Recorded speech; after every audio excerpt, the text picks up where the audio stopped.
الحمد لله وحده والصلاة والسلام على من لا نبي بعده رب اشرح لي صدري ويسر لي أمري واحلل عقدة من لساني يفقه قولي اللهم انفعنا بما علمتنا وعلمنا ما ينفعنا وزدنا علما اللهم لا سهل إلا ما جعلته سهلا وأنت تجعل الحزن إذا شئت سهلا آمین یا رب العالمین۔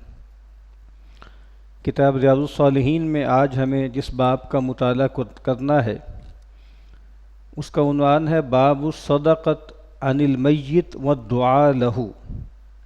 میت کے احکام چل رہے ہیں، تو اب اس میں جو عنوان قائم کیا ہے امام نووی رحمۃ اللہ علیہ نے، وہ یہ ہے کہ میت کی طرف سے صدقہ کرنا اور اس کے لیے دعا کرنا۔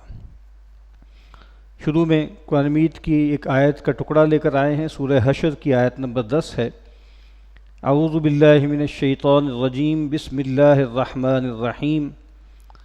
والذین جاءوا من بعدہم یقولون، اور وہ لوگ کہ جو ان کے بعد آئیں گے وہ یہ کہیں گے یا وہ یہ کہتے ہیں، ربنا اغفر لنا، وہ دعا کریں گے کہ اے ہمارے رب تو ہماری مغفرت کر دے، وَلِإِخْوَانِنَا الَّذِينَ سَبَقُونَا بِالْإِيمَانِ، اور ہمارے ان بھائیوں کی بھی مغفرت کر دے جو ہم پر سبقت لے گئے ایمان کے معاملے میں۔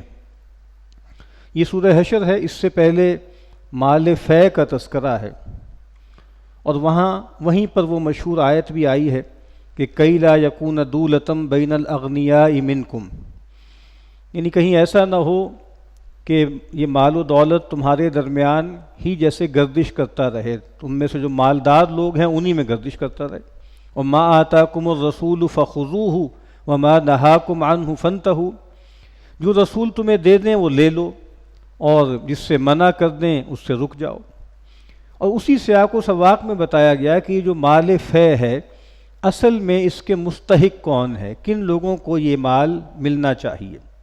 تو شروع میں فرمایا للفقراء المہاجرین، وہ مہاجرین اور خاص طور پر وہ لوگ کہ جو ان میں تنگ دست ہیں، الذین اخرجوا من دیارہم و اموالہم، اور یہ وہ لوگ ہیں کہ جو اپنے گھروں سے اپنے مالوں سے بے دخل کر دیے گئے، یبتغون فضلا من اللہ و رضوانہ، یہ اللہ تعالیٰ کے کا فضل تلاش کرتے ہیں اور اس کی رضا کے جویاں ہیں، وَيَنْصُرُونَ اللَّهَ وَرَسُولَهُ، اور اللہ اس کے رسول صلی اللہ علیہ وسلم کی مدد کرنے والے لوگ ہیں۔ تو کہا کہ یہی لوگ ہیں کہ جو سچے ہیں اور ان کو ملنا چاہیے۔ اس کے بعد فرمایا وَالَّذِينَ تَبَوُّا الدَّارَ وَالْإِيمَانَ مِن قَبْلِهِمْ، اور وہ لوگ کہ جو ہجرت کر کے جہاں پر آئے تھے اس سے پہلے ہی کچھ لوگ وہاں ٹھکانہ پکڑ چکے تھے اور ایمان بھی ان کے اندر جو ہے مضبوط ہو چکا تھا، یہ انصار ہیں۔ اور ان لوگوں کا معاملہ یہ ہے کہ جو لوگ ان کی طرف ہجرت کر کے آئے ہیں ان سے محبت کرتے ہیں، بوجھ نہیں سمجھتے ان کو، اور پھر اپنے اوپر ان کو ترجیح دیتے ہیں، اور چاہے وہ خود تنگ دستی کے عالم میں ہوں۔ اب دو کیٹیگریز کا ذکر ہے کہ سب سے پہلے مستحق کون ہیں، مہاجرین، اور خاص طور پہ مہاجرین میں جو تنگ دست ہیں، فقراء ہیں، اور اس کے بعد کون ہے، انصار جنہوں نے ان کی مدد کی۔ اب اس کے بعد پھر فتح مکہ، اور فتح مکہ کے بعد قیامت تک جو لوگ آئیں گے ان کا تذکرہ اس ٹکڑے میں ہو رہا ہے جو ابھی ہم نے پڑھی، کہ وہ لوگ کہ جو پھر اس کے بعد ایمان لائے، یعنی تابعین، اتباع تابعین، اور یہاں تک کہ آج کی دنیا اور قیامت تک رسول اللہ صلی اللہ علیہ وسلم کی امت ہی کا دور چلنا ہے۔ ان لوگوں کا معاملہ کیا ہے کہ وہ اپنے بڑوں سے محبت کرتے ہیں، اپنے بڑوں کا اکرام کرتے ہیں، اور کسی سے محبت کرنا، کسی کا اکرام کرنا، اس کا سب سے بڑا حق کیا ہم پر بنتا ہے کہ ہم اس کے لیے دعا کریں۔ یعنی یہ بات بھی بہت صحیح ہے کہ ہم جس سے محبت کرتے ہیں، جس سے تعلق رکھتے ہیں، اس کے لیے دنیاوی سسٹیننس کا بندوبست کریں، اس کے لیے دنیاوی اسباب فراہم کرنے کی کوشش کریں، لیکن جو سب سے بڑی چیز ہے جو ایک مسلمان کے پاس ہے، جو کچھ آثار میں ہمیں ملتا ہے نا کہ الدعاء سلاح المؤمن، جو سب سے بڑا ہتھیار ہمارے پاس ہے، جو سب سے بڑی کمک ہمارے پاس ہے ایک بندے کے طور پر، وہ دعا ہے۔ اور سب سے بڑی جو دعا ہم سب کو درکار ہے جو دنیا سے جا چکے ہیں ان کو بھی درکار ہے، اور جو ابھی زندہ ہیں بقید حیات ہیں ان کو بھی درکار ہے، وہ مغفرت کی دعا ہے۔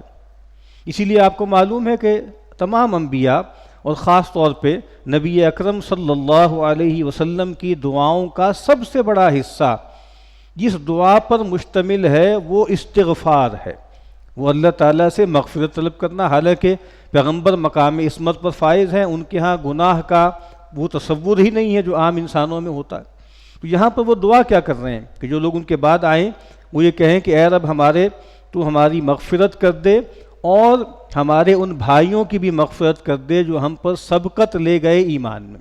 تو یہاں پر امام صاحب اس سے استنباط کیا کر رہے ہیں کہ جو لوگ دنیا سے چلے گئے، جو میت ہیں، ابھی کوئی انسان جو ہے ایک دن پہلے گیا ہے، ایک انسان جو ہے 1000 برس پہلے دنیا سے گیا ہے، وہ کون ہیں؟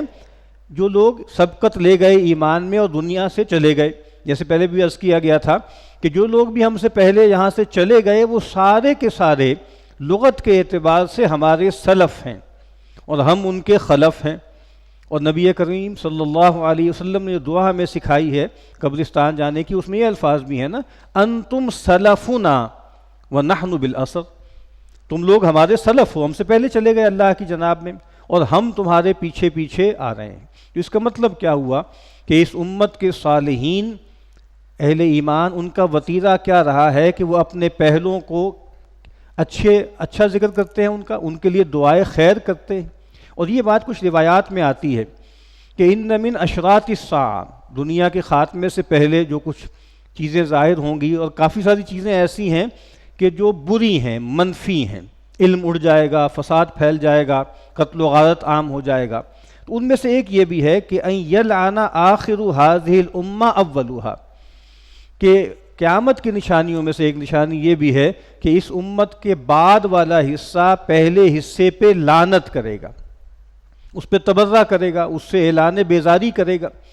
اور ایک تو یہ معاملہ جیسے ہمارے بہت سے متجددین کے ہاں بھی پایا جاتا ہے کہ وہ اس امت کی جو پوری تاریخ ہے اس کو ڈسون کر دیتے ہیں کہ جناب بس وہ تو بادشاہ لوگ تھے، ملوک تھے، ان کا اسلام سے کیا تعلق، یا کچھ لوگوں نے جناب قرآن و سنت کو چھوڑ کر بلا وجہ کی فقہ وغیرہ بنا لی اور فقہ میں لگ گئے، یا یہ جو ہے صحیح عقیدہ وغیرہ چھوڑ کر علم کلام میں مشتغل ہو گئے، یا یہ ہے کہ قرآن و سنت کا جو اصول تھے اس کو چھوڑ کر تزکیہ و اخلاق یا جس کو تصوف کہتے ہیں اس کی روایت اختیار کر لی۔ تو گویا تغلیط کرتے ہیں، یعنی جس کو کہا جاتا ہے رد تاریخ، اپنی پوری تاریخ پر ایک کانٹا پھیر دیتے ہیں۔ آپ کو معلوم ہے کہ اس وقت دنیا میں جو ٹرینڈز چل رہے ہیں، امریکہ میں بھی اور جگہوں پر بھی، وہ لیفٹ کا ایک ٹرینڈ ہے، اس کو کہا جاتا ہے کینسل کلچر، یعنی فلاں صاحب نے یہ بات کر دی، فلاں جو ہے وہ خواتین کے بارے میں یہ بات کر دی، فلاں قوم کے بارے میں یہ بات کر دی، یہاں تک کہ جانوروں کے بارے میں کوئی بات کر دی، تو گویا ان کو کینسل کر دیا جائے۔ تو یہ بھی ایک طرح کا کینسل کلچر ہے کہ بھئی اپنے تمام بڑوں پر ایک کانٹا لگا دیا جائے اور ان پہ جو ہے ان سے اعلان برات کر دیا جائے۔ اور خاص طور پر جو معاملہ اس امت میں ایک گروہ ایسا پیدا ہوا جس نے صحابہ کرام پر تبرہ کو اپنا شعار بنا لیا، یعنی ان کی جو دینداری ہے اس میں جہاں تولا ہے اتنا ہی اہم تبرہ بھی ہے، یعنی صحابہ کرام کو برا بھلا کہے بغیر وہ نوالا بھی نہیں توڑتے۔ تو ان کا معاملہ کیا ہے؟ اسی لیے امام مالک علیہ الرحمہ نے فرمایا تھا، کہا کہ جو لوگ بھی اس زمانے میں بھی اس طرح کے دریدہ ذہن پیدا ہو گئے تھے جن کے وارثین آج بھی موجود ہیں، انہوں نے کہا کہ جو شخص صحابہ کرام پر تبرہ کرتا ہے، ان کے ساتھ جو ہے بدتمیزی کا معاملہ کرتا ہے، ان کا مال فے میں کوئی حصہ نہیں ہے قیامت تک کے لیے۔ جو کہا نا کہ کس کا حصہ ہے مال فے میں؟ وہ لوگ کہ جو اپنے پہلوں پر کے لیے مغفرت کی دعا کرتے ہیں، ان سے محبت کرتے ہیں۔ اسی طریقے سے سلف میں سے ایک صاحب تھے جو سیدنا علی اور سیدنا عثمان رضی اللہ تعالیٰ عنہ کے بارے میں بدگوئی کر رہے تھے پرانے زمانے میں۔ تو ایک بڑے بزرگ نے ان سے پوچھا، تم یہ بتاؤ کہ تم کیا مہاجرین میں سے ہو؟ انہوں نے کہا کہ جی میں ان میں سے تو نہیں ہوں۔ اور کہا کہ کیا تم انصار میں سے ہو؟ کہا کہ انصار میں سے بھی نہیں ہوں۔ تو کہا پھر تم لازماً ان لوگوں میں سے ہو کہ جو یہ تیسرا طبقہ ہے کہ بھئی یا تو تیسری آپشن کیا ہے ہمارے پاس، یعنی پیغمبر صلی اللہ علیہ وسلم دنیا سے رخصت ہو چکے اور صحابیت کا شرف جو ہے اب دنیا سے اٹھ چکا ہے، تو اب نہ تو کوئی ان معنوں میں مہاجر بن سکتا ہے، نہ وہ والا انصار بن سکتا ہے، وہ ایک الگ کیٹیگری ہے صحابہ میں سے جو مہاجر اور انصار تھے۔ تو اب ہمارے لیے سب سے بڑا شرف کیا ہے کہ ہم ان سے محبت کریں، ان کے لیے دعائے خیر کریں۔ تو اگر کوئی آدمی یا تو ان طبقات میں سے ہو، اگر ان میں سے نہیں ہے تو پھر لازماً ان لوگوں میں سے ہیں کہ جو صحابہ کرام پہ گویا تبرہ کرتا ہے تو گویا وہ اس سے خارج ہے، یعنی پھر ان لوگوں میں سے خارج ہے جن کی اللہ تعالیٰ نے مدح کی ہے، جن کا اللہ نے اکرام کیا۔ ان عائشہ رضی اللہ تعالیٰ، اب اس سے ثابت کیا ہوا کہ میت کے لیے دعا کرنا، کیونکہ سب لوگ دنیا سے جا چکے ہیں نا، جو ہم سے پہلے سبقت لے گئے ایمان میں اور دنیا سے چلے گئے، تو ان کے لیے دعا کرنا۔ وعن عائشہ رضی اللہ تعالی عنہا ان رجلا قال للنبی صلی اللہ علیہ وسلم ان امی افتلتت نفسها واراها لو تکلمت تصدقت۔ سیدہ عائشہ رضی اللہ تعالی عنہ فرماتی ہیں کہ ایک صاحب نے نبی کریم صلی اللہ علیہ وسلم سے استفسار کیا کہ آپ فرمائیے کہ میری والدہ اچانک سے انہوں نے جان دے دی، اور میرا یہ خیال ہے، میرا گمان ہے، قرائن یہ بتاتے ہیں کہ اگر انہیں موقع ملتا گفتگو کا، کلام کا، وصیت کا، تو لازماً وہ کوئی صدقہ وغیرہ دیتی یا صدقہ کا ہمیں حکم دیتی، تلقین کرتی۔ تو فَهَلْ لَهَا أَجْرٌ إِن تَصَدَّقْتُ عَنْهَا، تو آپ کیا فرماتے ہیں کہ اگر میں ان کی طرف سے صدقہ دوں تو کیا ان کو اجر ملے گا؟ یعنی والدہ چلی گئی ہیں، اب ظاہر انسان جب فوت ہو جاتا ہے تو اس کی ملکیت ہر چیز سے ختم ہو جاتی ہے نا۔ نبی کریم صلی اللہ علیہ وسلم نے فرمایا کہ انسان جب فوت ہوتا ہے تو جب قبر کی طرف جاتے ہیں تو تین چیزیں ساتھ جاتی ہیں، مال جو اس کی تجہیز و تکفین میں تھا، قبر کی تیاری میں تھا، اور اہل اور اس کے اعمال جاتے ہیں۔ تو کہا کہ بھئی دو تو واپس آ جاتے ہیں، ایک چیز آگے جاتی ہے۔ واپس کیا چیزیں آ جاتی ہیں؟ اہل و عیال بھی آ جاتے ہیں، مال بھی۔ اب مال ان اہل و عیال کا ہی ہو گیا نا، وارثوں کا ہو گیا۔ اس انسان کے ساتھ کیا چیز جاتی ہے؟ اس کے اعمال جاتے ہیں۔ تو یہاں پر بھی اب جو وارث ہیں ان کا مال ہے، والدہ تو چلی گئیں، تو کہا کہ کیا مجھے لگتا ہے ایسا کہ بھئی وہ اگر ان کو موقع ملتا تو وہ جو ہے حکم دیتی؟ تو کہا کہ نعم، بالکل، اگر تم ان کی طرف سے صدقہ دو گے تو تمہیں اجر ملے گا۔ اور بھی بہت سی روایتیں ہیں کہ جس سے یہ ثابت ہوتا ہے کہ جو لوگ بھی دنیا سے جا چکے ہیں، چاہے وہ والدین ہیں یا کوئی اور ہیں، ان کی طرف سے صدقہ دینا، مالی صدقہ دینا۔ کچھ روایات میں خاص طور پہ جو ہے سعد بن عبادہ رضی اللہ تعالی عنہ نے پوچھا کہ یا رسول اللہ ان ام سعد ماتت، یعنی کہا کہ میری والدہ جو ہیں وہ فوت ہو گئی ہیں، فأی الصدقۃ افضل، تو فرمائیے کہ بھئی میں ان کی طرف سے صدقہ دینا چاہتا ہوں تو کون سا افضل ہے؟ تو کہا الماء، کہا کہ پانی کا، یعنی کچھ روایتوں میں آتا ہے کہ بھئی کنواں کھدوا دینا، نل لگوا دینا۔ اور پھر اس پہ ملا علی قاری رحمۃ اللہ علیہ نے شرح میں لکھا ہے یہ حالات کے مطابق ہے۔ اس زمانے میں چونکہ آپ کو معلوم ہے پانی بہت ایک نایاب چیز تھی عرب کے ہاں، اور ایسا پانی جو ٹھنڈا پانی ہو، قابل استعمال ہو، بہت بڑی نیکی تھی۔ تو نبی اکرم صلی اللہ علیہ وسلم نے فرمایا کہ تم ان کی طرف سے گویا کوئی پانی کا کنواں کھدوا دو۔ اور جیسے اگلی حدیث میں بھی آ رہا ہے نا کہ جب انسان اذا مات الانسان، سیدنا ابو ہریرہ رضی اللہ تعالیٰ عنہ روایت کرتے ہیں کہ رسول اللہ صلی اللہ علیہ وسلم نے فرمایا اذا مات الانسان انقطع عملہ الا من ثلاث، جب انسان فوت ہو جاتا ہے تو اس کا عمل اس سے منقطع ہو جاتا ہے سوائے تین چیزوں کے، یعنی انسان کا عمل منتقل ہو جاتا ہے، لیکن تین چیزیں ایسی ہیں کہ عمل منقطع ہونے کے باوجود بھی اجر منقطع نہیں ہوتا۔ یعنی آپ نماز پڑھ رہے تھے، آپ روزہ رکھ رہے تھے، آپ حج و عمرہ کر رہے تھے، آپ جہاد و قتال کر رہے تھے، آپ لوگوں کی جو ہے اس کی ویلفیئر کا کام کر رہے تھے، تو جب تک آپ زندہ تھے، آپ کی ایجنسی موجود تھی اور آپ خرچ کر رہے تھے تو اب آپ کو اجر ملے گا۔ اب جب آپ فوت ہی ہو گئے ہیں، آپ کی ایجنسی ختم ہو گئی، تو اب کیا ہے کہ نہ آپ موجود ہیں نہ آپ کا مال موجود ہے۔ جو مال ہے وہ وارثوں کا ہے، الا یہ کہ انسان جو ہے وہ 1/3 میں وصیت کر جائے کسی ویلفیئر کی، وہ اسی میں شامل ہے جو آگے بات بیان ہو رہی۔ تو کہا کہ تین چیزیں ایسی ہیں کہ انسان چلا جاتا ہے لیکن اجر منقطع نہیں ہوتا۔ اس میں فرمایا کہ صدقۃ جاریۃ، کوئی صدقہ جاریہ، کوئی ایسا نیکی کا عمل کہ جو جاری و ساری رہے، او علم ینتفع بہ، یا کوئی ایسا علم کسی نے سکھایا تھا جس سے فائدہ اٹھایا جائے۔ یہاں پہ نبی اکرم صلی اللہ علیہ وسلم نے ایک اور روایت میں اس کی تفصیل فرمائی ہے۔ سیدنا انس کہتے ہیں کہ نبی اکرم صلی اللہ علیہ وسلم نے فرمایا کہ 7 چیزیں ایسی ہیں کہ بندہ اپنی موت کے بعد اپنی قبر میں ہوتا ہے لیکن اس کا اجر جاری رہتا ہے۔ من علم علما، جس نے کوئی علم سکھایا کسی کو، جس کا یہاں ذکر ہے کوئی ایسا علم جس سے فائدہ حاصل کیا جائے. یعنی اگر کسی انسان کو علم غیر نافع سکھایا ہے نا تو پھر اس کا اجر نہیں ہے. کسی نے کسی کو جو ہے وہ جادو سکھا دیا، کسی نے ٹونا سکھا دیا، کسی نے اور ایسا نقصان پہنچانے کا علم سکھایا تو اس کا اجر نہیں. لیکن کوئی بھی عمل ایسا ہے، یعنی کسی انسان کو آدمی نے سکھایا ہے، بھئی موچی کا کام سکھا دیا، لوہار کا کام سکھا دیا، کمپیوٹر کا کام سکھا دیا، یہ بھی خیر کا کام ہے نا کہ اس سے وہ فائدہ اٹھائے گا، اس کے ذریعے حلال کمائی کرے گا. اور علم دین تو ہے ہی اس میں کہ بھئی کوئی ایسا علم جو انسان کی آخرت میں اس کے لیے نافع ہو.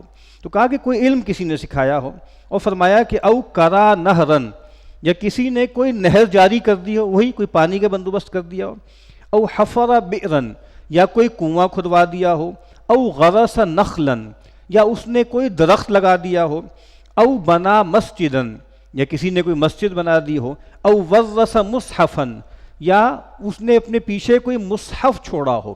اب یہ بھی بہت اہم بات ہے، آج ہم شاید اس کو صحیح طرح کنسیو نہ کر سکیں. آج تو معاملہ یہ ہے کہ قرآن مجید ماشاءاللہ ہر گھر میں کئی ہوتے ہیں، مسجدوں میں تو کئی جگہوں پہ سینکڑوں مصاحف موجود ہوتے ہیں. یہ اس دور کی بات ہو رہی ہے کہ جب لوگوں کے پاس اپنا اپنا مصحف ہوتا تھا اور گویا اپنے ہاتھ سے لکھا ہوا ہوتا تھا، اور یہ بہت بڑی چیز ہوتی تھی کہ وہ مصحف جو ہے آگے چلے گا، لوگ اس مصحف سے پڑھیں گے.